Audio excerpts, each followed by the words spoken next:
General फैज़ कब आपसे मिले?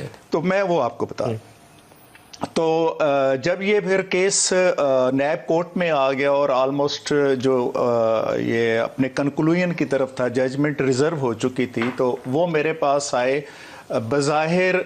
कौन आए?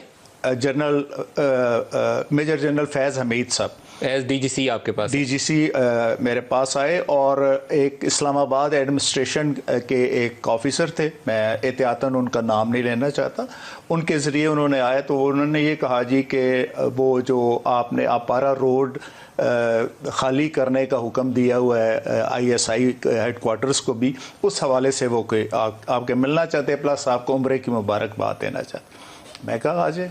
खैर वो इब्तदाई तौर पर उन्होंने वो बात की, फिर अपने एक जो उनका एक उस वक्त सेक्टर कमांडर था ब्रिगेडियर इरफान रामे, उसके रवैये के ऊपर थोड़ा सा उन्होंने माजरत की, और फिर साथ आगे पीछे की बातें करने के बाद उन्होंने मुझे कहा कि ये जो हाई कोर्ट में जब नैब कोर्ट से कोई डिसीजन आ जाए तो हाई कोर्ट में क्या प्रोसीजर होता है।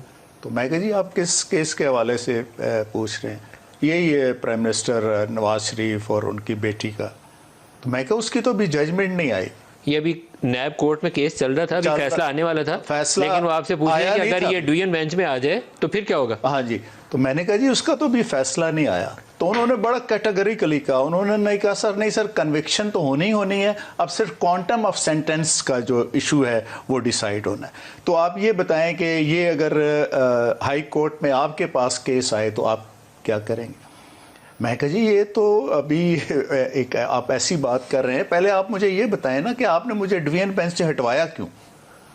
अभी ज़ाहिर है ये केस डिवीजन बेंच के पास ही आएगा ना।